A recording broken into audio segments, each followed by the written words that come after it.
உள்ளம் கொள்ளை போகுதடா. விடியற் காலையிலேயே ஆசிரம வழக்கப்படி 4 மணிக்கே கண்ணு விழிச்ச ஆர்யாவுக்கு அதுக்கப்புறம் தூக்கம் கொஞ்சம் கூட வரவே இல்லை. அவ தங்கி இருக்கிற அறையோட ஜன்னல் கதவை திறந்து பார்த்தா. வெளியில வீட்டை சுத்தியும் தோட்டம் அமைச்சிருந்தான் விக்ரமன். அதை சுற்றியும் வண்ண வண்ண கலர்ல விளக்குகள் பளிர்னு இருந்தது. விளக்கோட ஒளியில பூக்களோட அழகு ரொம்ப ரம்யமா காட்சி அளிச்சது. அத மேல இருந்து ரசிச்சு பார்த்தா ஆர்யா. அதுக்கப்புறம் குளிச்சுட்டு அறையை விட்டு வெளியே வந்த ஆர்யா கொஞ்ச நேரம் தோட்டத்துல நடந்தா நல்லா இருக்கும்னு தோண வீட்டை விட்டு வெளியில வந்தா. வீடு முழுவதும் ரொம்ப அமைதியா இருக்க மெதுவா கதவை திறந்துகிட்டு வெளியில வந்தா. கதவை திறந்த உடனே இவ்வளோ நேரம் இருந்த ஏசி காத்து போக வெளிக்காற்று அவள் முகத்துல ரம்யமா மோதுச்சு. அதை ஆழமா மூச்சு எடுத்து உள்ள இழுத்து கொண்ட ஆர்யா மெதுவா பின்பக்க தோட்டத்துக்கு நடந்து சென்றாள். பனிக்காற்று அவளோட உடல்ல மோத ஜில்லுன்னு காத்து வீச அவள் மேனியே சிலுத்துருது. கட்டி இருக்கிற புடவைய இழுத்து போத்திக்கிட்டவ தோட்டத்துக்குள்ள மெதுவா நடந்து போக ஆரம்பிச்சா. தோட்டம் முழுவதும் சுத்தி பார்க்க கிரானைட் கற்களால பாதை அமைச்சிருந்தாங்க. பணம் அங்கு கூட விளையாடி இருந்தது. அதை நினைச்சு பெருமூச்சு விட்டா ஆர்யா. கடவுளோட படைப்புலதான் எவ்வளவு வித்தியாசம். அங்க பல குழந்தைகள் இருக்க இடம் இல்லாம பசியோட இருக்க, ஒரு சில இடங்கள்ல மட்டும் பணம் வைக்கவே இடம் இல்லாம இருக்கு என்று நினைச்சபடி தோட்டத்தை பார்த்தா. அந்த இயற்கையான காற்று அவள் உடலை தீண்டி போச்சு.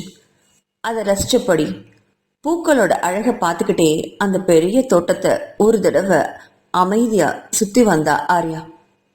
அங்க வண்ண வண்ண மலர்கள் பூத்து குலுங்குச்சு. அதுவும் வித்தியாசமான வண்ணங்கள்ல. ஒவ்வொரு மலரையும் தொட்டு பார்த்து ரசிச்சா. அதோடைய மென்மையான இதழ்களை வருடினா. பிறகு அங்க இருக்கிற ஒரு சிவப்பு கலர் ரோஜா கிட்ட வந்து நின்னான். அந்த செடி முழுவதும் சிவப்பு பூக்களால் பூத்து குலுங்குச்சு. ஒரே ஒரு மொட்டு மட்டும் இப்ப மலர போறது போல இருக்க அதை ஆச்சரியமாவும் ஆவலோடையும் பார்த்துக்கிட்டே நின்னா ஆர்யா. அது மெதுவா மலர்ந்து தன்னோட இதழ்களை விரிக்கவும் அதனை உள்ளங்கையில தாங்கினவ, ஹே பட்டு, எவ்வளோ அழகா இருக்க தெரியுமா நீ? ஒரு நாள் வாழ்ந்தாலும் நீ மற்றவங்களுடைய மனசுக்கு எவ்வளவு அமைதியையும் சந்தோஷத்தையும் கொடுக்குறேன்னு உனக்கு தெரியுமா? வாழ்ந்தா உன்ன மாதிரி வாழணும் என்று மலர்களிடம் பேசிட்டே இருந்தா.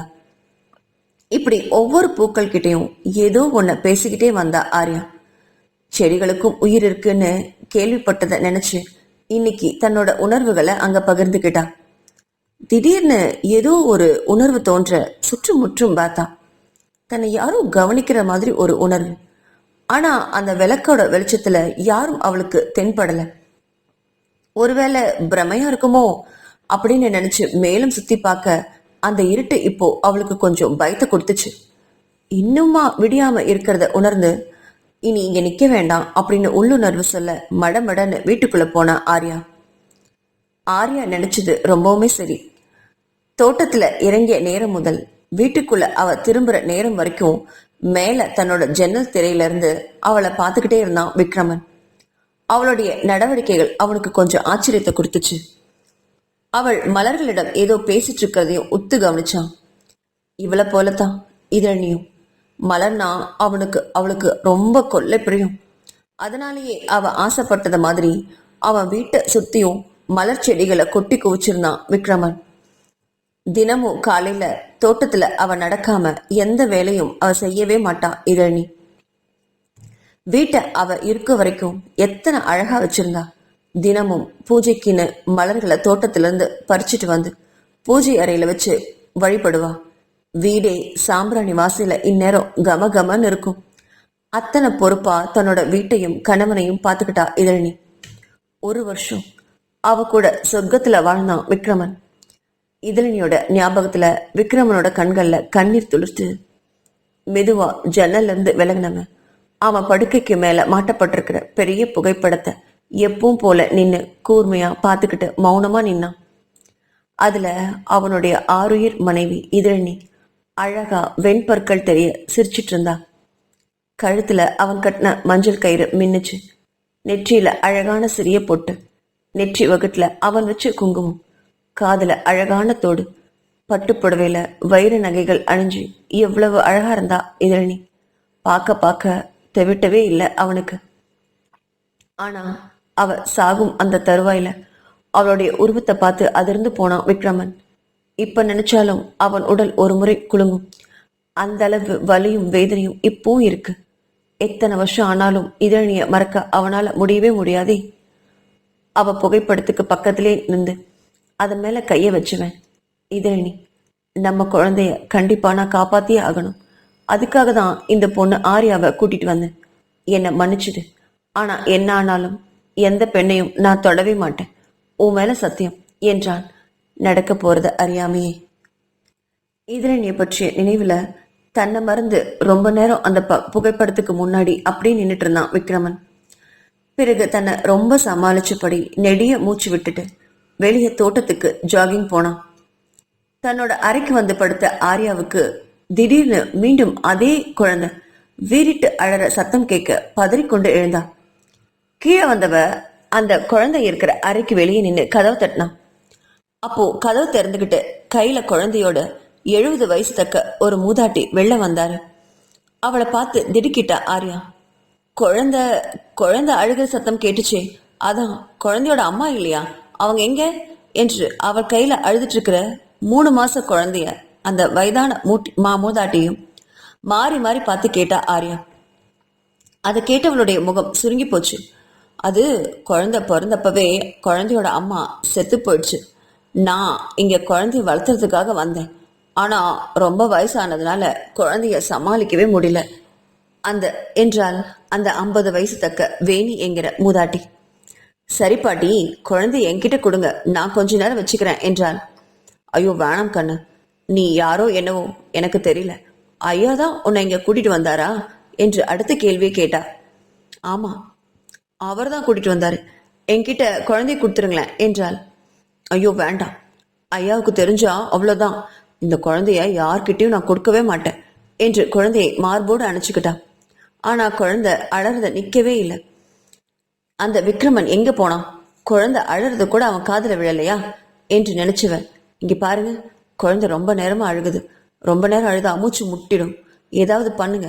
குழந்தைக்கு பால் இருக்கா, கொடுக்குறீங்களா என்று கேட்டாள். புட்டி பால் தாமா இருக்கு, ஆனா கொடுத்தேன், குடிக்கவே மாட்டேங்குது. என்னன்னே தெரில, ரொம்ப நேரமா அழுகுது என்றாள். சரி, என்கிட்ட கொடுங்க குழந்தைய என்று குழந்தைக்காக அவ முன்னாடி கையை நீட்டினா ஆர்யா. ஆசிரமத்துல எத்தனையோ குழந்தைங்க இது மாதிரி அவ எடுத்திருக்கா. அதனால இவளுக்கு இந்த குழந்தை ஒன்றும் புதுசா தெரியல. குடுங்கம்மான்னு வற்புறுத்தினா. குழந்தையோட சத்தம் நேரமாக அதிகமாகவும் வேற வழி இல்லாம குழந்தைய அவகிட்ட கொடுத்தா வேணி. குழந்தைய வாங்கின ஆர்யா மார்போடு குழந்தைய அணைச்சுக்கிட்டான். குழந்தை ரொம்ப ஒல்லியா இருந்தது. பாலை சாப்பிட கொடுக்கறதே இல்லை போல இருக்கு.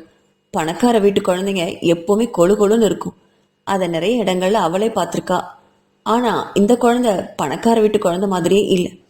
அனாத ஆசிரமத்துக்கு வர பச்சிலம் குழந்தைகள் எவ்வளவு மெலிஞ்சிருக்குமோ அது போலவா இருக்கு அப்படின்னு நினைச்சவ குழந்தைய உத்து பார்த்தா. 3 அல்லது 3.5 மாசம் குழந்தை, ஆண் குழந்தை. பார்க்க ரொம்ப லட்சணமா இருந்தது. குழந்தைய அவ தோளோட அணைச்சுக்கிட்டவ அதை தட்டி சமாதானம் பண்ணா. ஆனா குழந்தையோட அழுக மட்டும் நிக்கவே இல்லை. எவ்வளவோ தட்டி கொடுத்தும் ஆர்யாவனால சமாளிக்கவே முடியாம அது வீறிட்டு அழுதுச்சு. அப்போ தோட்டத்திற்கு ஜாகிங் போன விக்ரமன் வீட்டுக்குள்ள வர குழந்தையோட அழுக சத்தம் கேட்டு பதறி போனான். குழந்தை இருக்கிற அறைக்கு ஓடி வந்தவன் குழந்தை ஆர்யா கையில இருக்கிறத பார்த்து அதிர்ச்சி அடைஞ்சான். விடு விடுன்னு வந்து அவகிட்ட வந்து குழந்தை அவகிட்ட இருந்து வெடுக்குன்னு பிடிங்கினான் விக்ரமன். ஏய், உன்னை யார் இங்க வர சொன்னா? என் குழந்தை எடுக்கிறதுக்கு உனக்கு யார் பர்மிஷன் கொடுத்தா? குழந்தைய தூக்கி அது மேல பாசத்தை காட்டி என்ன வளைச்சு போடலாம்னு நினைக்கிறியா? சீச்சி, நீங்கெல்லாம் என்ன ஜென்மங்களோ, இப்படி பணக்கார ஆம்பளைங்களுக்காக அலையிறீங்களே என்று வார்த்தைகளை கொட்டினான் விக்ரமன். அதை கேட்டு அதிர்ந்து போனா ஆர்யா. இவன் என்ன லூசா என்பது மாதிரி அவனை பார்த்து, இங்க பாருங்க, குழந்தை ரொம்ப நேரமா அழுதுட்டு இருந்துச்சு, அதனால வந்தேன். நீங்க நினைக்கிற மாதிரி பொண்ணெல்லாம் நான் இல்லை. முதல்ல குழந்தைக்கு என்ன ஆச்சுன்னு பாருங்க என்றால் பதட்டத்தோடையும் கோவத்தோடையும். ஏய் நிறுத்து, குழந்தை என்னுடையது, அதை எப்படி பார்த்துக்கணும்னு எனக்கு தெரியும். நீ உன் வேலை பாரு என்று காட்டு கத்தலா கத்தினவன் குழந்தைய தன்னோட தோல்ல போட்டு சமாதானம் பண்ணான். ஆனா அவனாலும் குழந்தைய சமாளிக்க முடியல. குழந்தை அழுது அழுது விக்கிட்டே இருந்தது. ஆர்யாவனால அதை பார்த்து சகிக்கவே முடியல. அதை பார்த்து விக்ரம் கிட்ட ஓடி வந்தான். தயவு செஞ்சு கொஞ்ச நேரம் குழந்தைய என்கிட்ட கொடுங்க, குழந்தைக்கு ஏதோ பிரச்சனை, என்னன்னு பார்க்கலாம், கொடுங்க என்றாள். ஒன்னும் தேவையில்லை, நான் டாக்டரை வர சொல்றேன் என்றவன் குழந்தைய தன் தோல்ல போட்டுக்கிட்டு தன்னோட மொபைலை எடுத்து அவனுடைய பள்ளி தோழி டாக்டர் அமிர்தாவை கூப்பிட்டான். ஹலோ அமிர்தா, நான் விக்ரமன் பேசுறேன் என்றவனை தொடர்ந்து மறுபக்கம், என்ன விக்ரமா, சொல்லு, என்னாச்சு, என்ன இந்த நேரத்துல என்று டாக்டர் அமிர்தாவின் குரல் கேட்டுச்சு. அமிர்தா, குழந்தைக்கு ஏதோ உடம்பு முடியல போல இருக்கு, ரொம்ப நேரமா அழுதுட்டே இருக்கான், என்னால சமாளிக்கவே முடியல, கொஞ்ச நேரம் சீக்கிரமா வீட்டுக்கு வரையா என்று கேட்டான். அதை கேட்ட அமிர்தா, டேய் விக்ரமா, நான் இப்பதான் ஒரு எமர்ஜென்சி கேஸ்ல மாட்டிட்டு இருக்கேன், வீட்டுக்கு இப்பதான் வந்தேன், நான் வர்றதுக்கு எப்படியும் ஒரு 2 மணி நேரமாவது ஆகும், அதுக்குள்ள குழந்தைய ஏதாவது பண்ணி சமாளி என்றாள். சரி, நீ கேஸை பார்த்துட்டு சீக்கிரமா வீட்டுக்கு வா என்றபடி போனை வச்சுட மீண்டும் குழந்தைய சமாதானம் பண்றதுல முனைந்தான். ஆனா நேரமாக குழந்தையோட அழும் சத்தம் அதிகமானதை தவிர குறையவே இல்லை. பக்கத்துல ஆர்யா கையை பிடிச்சிட்டு நின்னான். எவ்வளோ தடவை கெஞ்சி பார்த்தா விக்ரமன் கிட்ட கொஞ்ச நேரம் குழந்தைய கொடுங்கன்னு, ஆனா அவன் கொடுக்கவே இல்லை. ரொம்ப நேரம் பொறுமையா இருந்த ஆர்யாவுக்கு இப்ப பொறுமை எல்லாம் மீறிச்சு. விக்ரமன் கிட்ட கோவமா வந்து நின்னான். இதோ பாருங்க, உங்களோட பிடிவாதத்தால குழந்தைய எழுந்துடாதீங்க, ரொம்ப நேரமா குழந்தை அழுதா அதுக்கு மூச்சு முட்டும்னு உங்களுக்கு தெரியாது, இப்ப குழந்தை நீங்க கொடுக்க போறீங்களா இல்லையா என்று அவனை பார்த்து கோவமா கத்தினான். வேற வழி இல்லாம விக்ரமன் ஆர்யா கிட்ட குழந்தைய கொடுத்தான். குழந்தைய வாங்கினவ ஒரு சந்தேகத்துல சோஃபாவில் ஓடி போய் உட்கார்ந்து குழந்தையோட துணியெல்லாம் கழட்டி பார்த்தா. இது போல ஆசிரமத்து குழந்தைகள் அழறத அவ பார்த்திருக்கா. பசியால குழந்தைங்க சில நேரம் அழுவதில்லை, பூச்சி கடிச்சிருந்தாலோ இல்ல வயிற்று வலி அந்த மாதிரி இருந்தாலோ குழந்தை அழும் அப்படிங்கிறது உணர்ந்து இருந்து அவ வயிற்றை தொட்டு பார்த்தா. வயிறு நல்லாதான் இருந்தது. குழந்தைக்கு போத்தப்பட்ட துணி, அவன் அணிஞ்சிருந்த உடைகளை எல்லாம் கழட்டி வீசினான். ஏய், என்ன பண்ற என்று கேட்ட விக்ரமனை பொருட்படுத்தாம, நீங்க கொஞ்ச நேரம் சும்மா இருங்களேன் என்றவள் பிறகு குழந்தைய தாம் அடியில கவிழ்த்து படுக்க வச்சு பார்த்தா. அப்போ குழந்தையோட அழுக குறைவாச்சு. அதை ஆச்சரியமா கவனிச்சுவ அங்க குழந்தை வெளிக்கு போற இடத்துல ரொம்ப சிவப்பா இருக்கிறத பார்த்து இந்த இடத்த தொட்டு பார்த்தா. அதை தொடும்போதே குழந்தை இன்னமும் வீறிட்டு அழறத உணர்ந்து, இது என்ன, ஏன் இந்த இடத்துல இவ்வளோ சிவப்பா இருக்கே என்று குழந்தையை பார்த்துக்கிட்டே அந்த வேணி கிட்ட திரும்பி பார்த்து கேட்டா. அது குழந்தை நைட்டு நிறைய தடவை கக்கா போச்சுமா, அதனால தொடச்சு விட்டேன், அது இப்படி செவந்து போச்சு போல இருக்கு என்றாள். அதை கேட்டு ஆர்யாவுக்கு விஷயம் நல்லாவே புரிஞ்சுது. குழந்தை கக்கா போனதும் அதை அழுந்த தொடச்சிருக்கா. குழந்தையோட தோல் ரொம்ப மெலிதானது. அதை அழுந்த துடைக்கும் போது சில நேரங்கள்ல தோல் உறிஞ்சி விடுறதும் உண்டு. ஒருவேளை குழந்தை அதனால்தான் அழுகிறானோ என்னவோ என்று உணர்ந்தவ விக்ரமன் கிட்ட திரும்பி, கொஞ்ச நேரம் குழந்தைய இப்படி வச்சுக்கோங்களேன், இதோ வந்துடுறேன் என்று குழந்தையை கொடுத்துட்டு தன்னோட அறைக்கு ஓடி போனான். அங்க தன்னோட ஹேண்ட்பேக்ல எப்போ இருக்கிற ஒரு ஆயில்மெண்ட்டை எடுத்து வந்து மீண்டும் குழந்தைய வாங்கி அவ மடியில கவிழ்த்து போட்டு குழந்தையோட தோல் உறிஞ்ச இடத்துல அந்த ஆயில்மெண்ட்டை தடவி விட்டா. அந்த ஆயில்மெண்ட் நல்லா ஜில்லுன்னு இருந்ததுனால குழந்தை அலறது கொஞ்சம் ஓய தொடங்குச்சு. கொஞ்ச நேரம் அந்த தோல் உறிஞ்ச பக்கத்துல காத்தையும் வீசி விட்டா. அந்த காத்துல ஜில்லுன்னு காற்று பரவியாதால குழந்தை அழுகிற சத்தம் சுத்தமா நின்னு போச்சு. அது கொஞ்ச நேரத்துல சிரிக்கவும் தொடங்குச்சு. அதை பார்த்த விக்ரமனுக்கு நிம்மதி பெருமூச்சு கூட வந்தது. குழந்தை தெளிவானதும் மீண்டும் குழந்தைய வேணிக்கிட்ட ஒப்படைச்சா. இங்க பாருங்க, இனிமே குழந்தை வெளிக்கு போனா இந்த மாதிரி அழுத்தமா தொடக்க கூடாது, நீங்க வயசுல பெரியவங்க, உங்களுக்கு தெரியாதா, மெதுவா தொட்டு எடுங்க போதும் என்றாள். சரிம்மா, நான் தூக்க கலக்கத்துல ஏதோ தெரியாம பண்ணிட்டேன் என்றவள் குழந்தைய வாங்கிக்கிட்டு அறைக்குள்ள போனான். குழந்தை தெளிவானதும் தான் விக்ரமனுடைய முகம் பளிச்சுனாச்சு. ஆமா, இதெல்லாம் நீ எங்க கத்துக்கிட்ட என்று அவளை பார்த்து நார்மலா கேட்டான். அவளை பத்தின எந்த விஷயத்தையும் விக்ரமன் கிட்ட சொல்ல அவ இஷ்டப்படல. அதனால உண்மையை மறைச்சு, எங்க அம்மா எப்போ சொல்லி கொடுத்த ஞாபகம், அவ்வளவுதான் என்றபடி அந்த இடத்தை விட்டு விலகி போனான். அவ போறதையே பார்த்துக்கிட்டு நின்னான் விக்ரமன். அன்னைக்கு சாயங்காலம் அலுவலகம் முடிஞ்சு வந்த விக்ரமன் தன் குழந்தை ஆர்யா கூட இருக்கிறத பார்த்து திகைச்சு போனான். குழந்தைய அவ மடியில போட்டு கொஞ்சிட்டு இருக்கிறத பார்த்த விக்ரமனுக்கு இதழினியோட நினைவு மட்டும்தான் வந்தது. அவ உயிரோட இருந்திருந்தா இப்படிதானே தன்னோட குழந்தைய கொஞ்சிட்டு இருப்பா, நானும் அவ கூட சந்தோஷமா இருந்திருப்பேனே என்று நினைச்சவனுக்கு கோவமும் ஆத்திரமும் இப்போ ஆர்யா மேல அப்படியே திரும்பிச்சு. ஆர்யா கிட்ட வந்து தன்னோட குழந்தைய வெடுக்கன புடுங்கினவன் அந்த வேணியிடையும் ஒப்படைச்சான். பிறகு ஆர்யாவை தன்னோட அலுவலக அறைக்கு கூட்டிட்டு போனான் விக்ரமன். உட்காருங்க மிஸ் ஆர்யா என்றவுடன் அங்கிருந்த ஒரு இருக்கையில உட்கார்ந்தா. அந்த அறையிலுமே மேல சுவத்துல இதழ்னி அழகாக சிரிச்சிட்டு இருந்தா. அதை பார்த்த ஆர்யாவுக்கு இப்ப கொஞ்சம் பொறாம கூட வந்தது. பிறகு விக்ரமனை பார்த்தவ சொல்லுங்க சார் என்றாள். அங்கிருந்த பேப்பர் வெயிட்ட ஒட்டிட்டே அவகிட்ட எப்படி பேசுறதுன்னு தயங்கிப்படி இருந்தான் விக்ரமன். அதை கண்ட ஆர்யா, என்ன விஷயம் சார் சொல்லுங்க, ஏன் தயங்குறீங்க என்று கேட்டவகிட்ட, இங்க பாருங்க மிஸ் ஆர்யா, உங்களுக்கு என் குழந்தை மேல உண்மையான பாசம் இருக்கலாம், அதை நான் தப்புன்னு சொல்ல மாட்டேன். ஆனா குழந்தைகிட்ட அதிகமா அட்டாச்மெண்ட் காட்டாதீங்க என்றவனை பார்த்து ஆச்சரியத்தோட விழிகளை விரித்தா. ஏன் சார், குழந்தை பாவம்.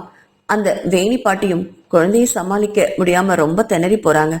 நான் வீட்டுல சும்மா தானே இருக்கேன், அதனாலதான் அவங்களுக்கு உதவி பண்ணலாம்னு என்று நிறுத்தியவளை மேல பேச விடாம கைகளை தூக்கி தடுத்தான். எனக்கு தெரியும் ஆர்யா, ஆனாலும் உங்களை மாதிரி சின்ன பொண்ணுங்களை என் குழந்தைய பாத்துக்கிற வேலைக்கு வைக்கிறதுல எனக்கு இஷ்டம் இல்லை. மேலும் அதுக்காக நீங்க வரல தானே. குழந்தைய பார்க்க வரவங்க எல்லாம் குழந்தை மேல பாசம் காட்டுறாங்களோ இல்லையோ, என் மேல ரொம்ப பாசமும் அக்கறையும் காட்டுறாங்க என்று நக்கலோட சிரிப்போட சொன்னான். அதை கேட்டவளுக்கு விஷயம் நல்லா புரிஞ்சுது. சார், நான் அப்படிப்பட்ட பொண்ணெல்லாம் இல்லை என்று தொடங்கியவளை மீண்டும் கையை அமர்த்தி நிறுத்தினான். நான் சொல்றத நல்ல கவனிங்க ஆர்யா. எனக்கு தேவை ஒரு வாடகத்தாய். என் குழந்தையோட உயிரை காப்பாத்தியே ஆகணும். அந்த அக்ரிமெண்ட்டை நீங்க நல்லா படிச்சீங்க இல்லையா என்று அவளை பார்த்து கூர்மையோட கேட்டான். அதை கேட்டவ மௌனமா தலையாட்டினான். அக்ரிமெண்ட்ல அவன் கேட்டது வாடகத்தாய். தன் பெரிய குழந்தைக்கு தலசீமியா அப்படிங்கிற ஒரு நோய் இருக்கிறனால அந்த குழந்தைக்கு அடிக்கடி ரத்தம் தேவைப்படுது. அந்த குழந்தையோட நோய் நிரந்தரமா தீரணும்னா ரத்த சம்பந்தப்பட்ட இன்னொரு குழந்தை அவனுக்கு வேணும். அதுக்காக தான் வாடகத்தாய் மூலமா குழந்தைய பெத்துக்க நினைக்கிறான். அதுக்காக ஒரு பொண்ணை பார்த்து கல்யாணம் பண்ணிக்க அவன் இஷ்டப்படல. குழந்தைய பெத்து கொடுத்துட்டு அந்த அம்மா விலகி போயிடணும்னு நினைக்கிறான். அதுக்காக தான் குழந்தைய பெற்று கொடுக்கும் தாய்க்கு எவ்வளவு வேணாலும் அவன் பணமும் சொத்தும் கொடுக்க தயாரா இருக்கான். அப்படித்தான் அந்த அக்ரிமெண்ட்ல இருந்துச்சு. அதுல ஒரு சிக்கல் கூட இருந்தது. ஒருவேளை மருத்துவ சிகிச்சை மூலம் குழந்தை உருவாகலைன்னா தான் கூட அந்த பொண்ணு உடல் ரீதியா ஒத்துழைக்கணும்னு, அதுக்காக அவள் தன் மனைவியாக முடியாதுன்னு அதுல எழுதப்பட்டிருந்தது. அதுக்கு பயந்துதான் அன்னைக்கு எல்லா பொண்ணுங்களும் விலகி போனாங்க. ஆர்யா மட்டும்தான் துணிஞ்சு அதுக்கு கையொப்பம் போட்டா. அதை இப்ப நினைச்சு பார்த்தா ஆர்யாவோட முகத்தையே பார்த்துட்டு இருந்த விக்ரமன், எனக்கு நீங்க அந்த குழந்தைய பெத்து கொடுத்ததுக்கு அப்புறமா தாய் பாசம்னு சொல்லி அந்த குழந்தைய தேடி நீங்க வரக்கூடாது. அதுக்காக உங்களுக்கு நான் என்ன பண்ணணுமோ எல்லாமே பண்ணித்தரேன் என்று சொல்லிதானே அந்த அக்ரிமெண்ட்ல நான் சைன் வாங்கியிருக்கேன். பிறக்காத குழந்தை மேலேயே உங்களுக்கு பாசம் இருக்கவே கூடாதுன்னு சொல்றேன்னா, இப்போ கையில இருக்கிற குழந்தை மேல நீங்க பாசமா இருக்கணும்னு நான் எப்படி எதிர்பார்ப்பேன்? அதுவும் இல்லாம அந்த குழந்தை மேல நீங்க ரொம்ப அட்டாச்மெண்ட் ஆயிட்டீங்கன்னா குழந்தையும் உங்களையும் பிரிய முடியாம ரொம்ப கஷ்டப்படுவேன். ஃபியூச்சர்ல 2 குழந்தைகளையும் நான் தனியா சமாளிக்கணும். குழந்தைங்க உங்க மேல பாசம் வச்சுட்டா அதுக்கப்புறம் குழந்தைங்களை உங்ககிட்ட இருந்து என்னால பிரிக்கவே முடியாது. அதனாலதான் சொல்றேன், எந்த காரணத்தை கொண்டும் என்னோட சூர்யா மேல உங்க பாசத்தை காட்டாதீங்க என்றான். அதை கேட்ட ஆர்யாவுக்கு, ஓ, குழந்தை பேரு சூர்யாவா சார்? ரொம்ப அழகான பேரு. யாரு செலக்ட் பண்ணா என்று விக்ரமனை பார்த்து கேட்டான். அதை கேட்ட விக்ரமன் கடுப்பானான். இப்ப நான் என்ன சொல்லிட்டு இருக்கேன், நீங்க என்ன என்கிட்ட கேட்டுட்டு இருக்கீங்க? மிஸ் ஆர்யா, நான் குழந்தைகிட்ட போகாதீங்கன்னு சொல்றேன், உங்களுக்கு புரியுதா இல்லையா என்றான் கடுமையோட. அந்த கடுமையில கொஞ்சம் பயந்தவ, சரிங்க சார், நீங்க சொன்னபடி நான் சூர்யா கிட்ட போகல, போதுமா என்றாள். சரி சரி, இப்போ நம்ம ஹாஸ்பிட்டலுக்கு போகணும், கிளம்புறீங்களா என்றான். ஹோ, ஆனா ஹாஸ்பிட்டலுக்கு எதுக்காக என்று திணறி விழித்தவளை பார்த்து முறைச்சான் விக்ரமன். என்ன விளையாடுறீங்களா? நீங்க அதுக்கு தானே இங்க வந்தீங்க. இன்னைக்கு மெடிக்கல் செக்அப் உங்களுக்கு பண்ணணும்னு நான் சொல்லியிருந்தேனே என்றான். ஓ சாரி சார், ஆனா அதுக்குள்ளாவா? நான் நேத்து தானே வந்தேன் என்று தயங்கியபடி கேட்டாள். இதுவே என்னை பொறுத்த வரைக்கும் லேட் தான். சீக்கிரம் கிளம்புங்க என்றபடி அறையை விட்டு வெளியே போனான் விக்ரமன். அவன் சொன்னது மாதிரி மருத்துவமனைக்கு தன்னை தயார் பண்ணிக்கிட்டு விக்ரமன் கூட போனான். மருத்துவமனைக்கு போனதும் அங்க டாக்டரை பார்த்த விக்ரமன், ஹாய் அமிர்தா, இதுதான் நான் சொன்ன பொண்ணு ஆர்யா என்று அவளை அறிமுகப்படுத்திட்டு டாக்டர் எதிரிருக்கையில உட்கார்ந்தாங்க 2 பேரும். ஆர்யாவை கூர்மையோட பார்த்தா அமிர்தா. ஹலோ மிஸ் ஆர்யா, விக்ரமன் சொன்னதெல்லாம் உங்களுக்கு புரிஞ்சது தானே? இதுக்கு நீங்க முழு மனசோட சம்மதிக்கிறீங்களா என்று கேட்டாள். ஆமா என்று தலையாட்டிய ஆர்யா. பிறகு விக்ரமனை திரும்பி பார்த்தவ, ஆமா இப்போ சூர்யாக்கு எப்படி இருக்கு விக்ரமா? சாரி, நான் காலையில பேஷண்ட்டை பார்க்கறதுல லாக் ஆயிட்டேன், வர முடியல. அதுக்கப்புறம் நீயே ஃபோன் பண்ணி குழந்தை நல்லாயிட்டதா சொன்னல, அதனால நானும் அப்படியே விட்டுட்டேன். இப்போ எப்படி இருக்கான் என்று கேட்டா அமிர்தா விக்ரமனை பார்த்து. இப்போ ஒரு பிரச்சனையும் இல்லை அமிர்தா, நல்லா தான் இருக்கான். இவங்க தான் சரியான நேரத்தில் குழந்தைக்கு என்ன பிரச்சனைன்னு கண்டுபிடிச்சு அவனுடைய அழுகையை நிறுத்தினாங்க என்றான் ஒரு அழகான புன்னகையில. அந்த புன்னகையை பார்த்து ஆர்யா வியந்தே போனான். எவ்வளோ அழகா சிரிக்கிறான், தான் வந்த நாள் முதல் இவன் சிரிச்சு பார்த்ததே இல்லையே என்று அப்பதான் நினைச்சா ஆர்யா. ஆர்யா விக்ரமனை அப்போ வச்ச கண்ணு வாங்காம பார்த்துக்கிட்டு இருந்தத அமிர்தாவும் பார்த்தா. ஒரு பொண்ணோட மனசு ஒரு பொண்ணுக்கல்லவா தெரியும். என்னமோ ஆர்யாவை பார்க்க அமிர்தாவுக்கு பாவமா இருந்தது. ஏதோ தவிர்க்கவே முடியாத காரணத்தினாலதான் இவ இதுக்கு ஒப்பிட்டு இருக்காளோ அப்படின்னு மனசுல ஒரு சந்தேகம் எழுந்தது அமிர்தாவுக்கு. ஆனா விக்ரமன் முன்னாடி எதுவும் கேட்க முடியாம, சரி விக்ரமா, நீ கொஞ்சம் வெளியில இரு, நான் இவங்களுக்கு எல்லா மெடிக்கல் டெஸ்டும் பண்ணிட்டு உங்ககிட்ட பேசுறேன் என்றாள். சரி அமிர்தா என்றபடி வெளியில போனான் விக்ரமன். பிறகு ஆர்யாவை திரும்பி பார்த்த அமிர்தா, நீங்க வாங்க ஆர்யா, உங்களுக்கு தேவையான மெடிக்கல் செக்கப் எல்லாம் நானே பண்ணிடுறேன் என்றவள். அதன் பிறகு ஆர்யாக்கு தேவையான அத்தனை மெடிக்கல் செக்கப்பும் அவ கண்காணிப்பிலேயே பண்ணான். அப்போ ஆர்யா கிட்ட பேச்சு கொடுத்தா அமிர்தா. ஆமா, உங்க ஊர் எது ஆர்யா?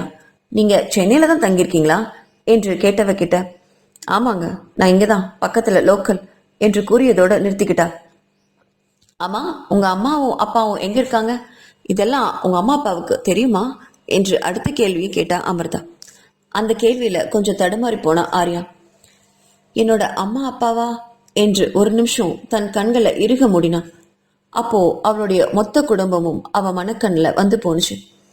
அவங்க இருந்திருந்தா இதுக்கெல்லாம் ஒப்புக்கொண்டிருப்பார்களா என்று வலது கண்ணில் ஒரு சொட்டு கண்ணீர் அவ கன்னத்துல நினைச்சுது. அதை கண்ட அமிர்தாவுக்கு மனசு பாரமாகி போச்சு. பாவம், இவளுக்கு என்ன கஷ்டமோ என்று நினைச்சவ, என்னாச்சுங்க, ஏதாவது பிரச்சனையா? உங்க அம்மா அப்பாவுக்கு இந்த விஷயம் எதுவும் தெரியாதா என்று கேட்ட அமிர்தா கிட்ட, இல்ல இல்ல, அவங்களுக்கு தெரியாது, அவங்க இங்க இல்ல என்று பேச்சை நிறுத்தி கொண்டா. அதுக்கு பிறகு அமிர்தா கேட்ட கேள்விக்கு ஆம் இல்லை அப்படிங்கிற பதிலோட நிறுத்திக்கிட்டத அமிர்தா கவனிச்சா. ஆர்யாவுக்கு இதுக்கு மேல அவகிட்ட பேச விருப்பமே இல்லை அப்படிங்கிறது நல்லா தெரிஞ்சுது. அதனால அமிர்தாவும் தன்னோட கேள்விகளை வெகுவா குறைச்சுக்கிட்டா. அதன் பிறகு அவ கேட்ட கேள்விகள் மருத்துவத்தை சார்ந்ததா மட்டுமே இருந்தது. ஆமா, உங்களுக்கு எப்போ பீரியட்ஸ் ஆகும்? தேதி என்ன? ரெகுலரா ஆகுமா இல்ல இர்ரெகுலரா என்று அடுத்தடுத்த கேள்விகளை கேட்டுக்கிட்டே போனா அமிர்தா. அந்த கேள்விகளுக்கெல்லாம் பொறுமையா பதில் கொடுத்தா ஆர்யா. அதுக்கப்புறம் டேப்லெட் கொஞ்சம் எழுதி கொடுத்தா. பிறகு விக்ரமனை அழைச்சு, ஆர்யாவுக்கு எந்த பிரச்சனையும் இல்லை விக்ரம், நம்ம மேற்கொண்டு இதை ப்ரொசீட் பண்ணலாம் என்றவள் அந்த மாத்திரைகள் அடங்கிய டப்பாவை கொடுத்து, இதை தினமும் அவங்க சாப்பிடணும், இது கருமுட்டை நல்லா உருவாகிறதுக்காக தான், வேற ஒன்றும் இல்லை என்றவள் அடுத்த மாதம் பீரியட்ஸ் வந்த உடனேயே எனக்கு இன்ஃபார்ம் பண்ணுங்க ஆர்யா, நான் சொல்ற டேட்ல நம்ம ட்ரீட்மெண்ட் வச்சுக்கலாம், IVF மூலமா ட்ரை பண்ணி பார்க்கலாம் என்றாள் அமிர்தா. பிறகு அமிர்தா சொன்ன விஷயங்களை 2 பேரும் கவனத்தோட கேட்டுட்டு அங்கிருந்து கிளம்பினாங்க. கார்ல வீட்டுக்கு திரும்பி வரும்போது ஆர்யா தன்னோட ஓரக்கண்ணால விக்ரமனை கூர்ந்து கவனிச்சா. அங்க எவ்வளவு அழகா சிரிச்சான் அப்படின்னு மனசுல நினைச்ச ஆர்யா அவனுடைய கம்பீரம் அவ மனசுல ஆழமா பதிஞ்சது. Black colour T shirt, jean pant போட்டு கேஷுவலா இருந்தான். அவனுடைய கேஷுவலான உடை அவன் மனசுல ஏதோ ஒரு இனம் புரியாத ஒரு உணர்வை ஏற்படுத்துச்சு. அவனுடைய கை விரல்கள் கார் ஸ்டீரிங்கில் பதிஞ்ச அவனுடைய விரல்களுடைய சுத்தம் அவனுடைய கம்பீரத்தை பறைசாற்றுச்சு. அவனுடைய ஒவ்வொரு அசைவும் தான் மனசுக்குள்ள பதிச்சுக்கிட்டே வந்தா. ஏன்னு தெரியல ஆர்யாவுக்கு. அப்போ திடீர்னு ஒரு குரல், என்ன சைட் அடிச்சு முடிச்சிட்டியா, எனக்கு எவ்வளவு மார்க் போடுவ என்றவனுடைய குரல்ல திடுக்கிட்டு போனா ஆர்யா. என்னது, என்ன என்ன சொன்னீங்க என்று கேட்டவளை திரும்பி பார்த்து மீண்டும் நக்கலோட சிரிச்சபடி காரை ஓட்டினா விக்ரமன். இல்ல, இவ்வளோ நேரம் என்னை பார்த்துக்கிட்டு வந்தியே, சைட் அடிச்சு முடிச்சிட்டியா அப்படின்னு கேட்டேன் என்றவனை விழிகள் விரித்து ஆச்சரியத்தோடு பார்த்தா. அப்போ நான் பார்த்தது உங்களுக்கு தெரியுமா என்று கேட்டாள். தெரியாம என்ன, பக்கத்துல ஒரு பொண்ணு உட்கார்ந்துட்டு என்னையே பார்த்துட்டு வந்தா அது உணராத அளவுக்கு நான் இன்னும் ஜடமாகலையே என்றவன் காரை வளைச்சு ஓட்டினான். அவனுக்கு இதுக்கு என்ன பதில் சொல்றதுன்னு தெரியாம உதட்ட கடிச்சபடி ஜன்னல் பக்கமா தலையை திருப்பினா ஆர்யா. அதை பார்த்தவன் வாய் விட்டு சிரிச்சான்.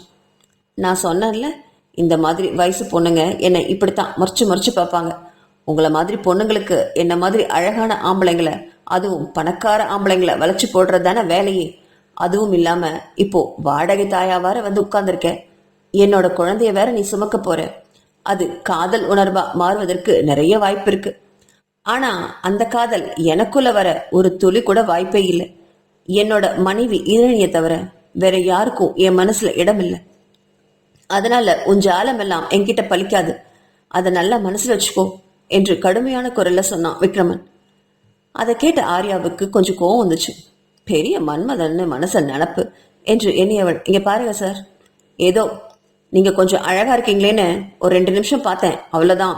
அதுக்காக உங்க மேல அப்படியே வந்து விழுவேன், உங்க காதல் வலையில சிக்குவேன் அப்படியெல்லாம் எதிர்பார்க்காதீங்க. நானும் ஒருத்தரை மனசார விரும்புறேன்.